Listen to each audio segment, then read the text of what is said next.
আসলে হাতির মানে বর্তমান যে মুভমেন্ট এটা আসলে খুব ভয়ঙ্কর দেখা যাচ্ছে।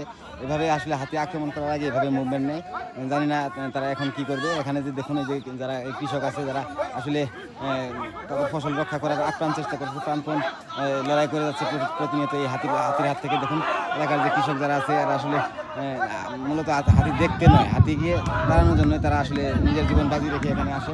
তো এই অবস্থা তো চলতে থাকলে আসলে হাতিগুলোর কাছ থেকে নিস্তার পাবে কীভাবে, আসলে এটা আমার বোধগম্য না। সরকারি প্রশাসন থেকে যদি কোনো একটা ব্যবস্থা করা হয় হাতির জায়গায় থাকবে। দেখুন এই যে হাতি আরেকটা আছেন, এটা আসলে মানুষের দিকে রূপ করতেছে, জানি না কী করে, দেখতে থাকুন। ওর অবস্থা আসলে খুব খারাপ। এই হাতিটা আসলে মানুষের সবসময় আক্রমণ করে থাকে। তো দেখুন কীভাবে আসলে সে মানুষের দিকে এগিয়ে আসছে, দেখুন।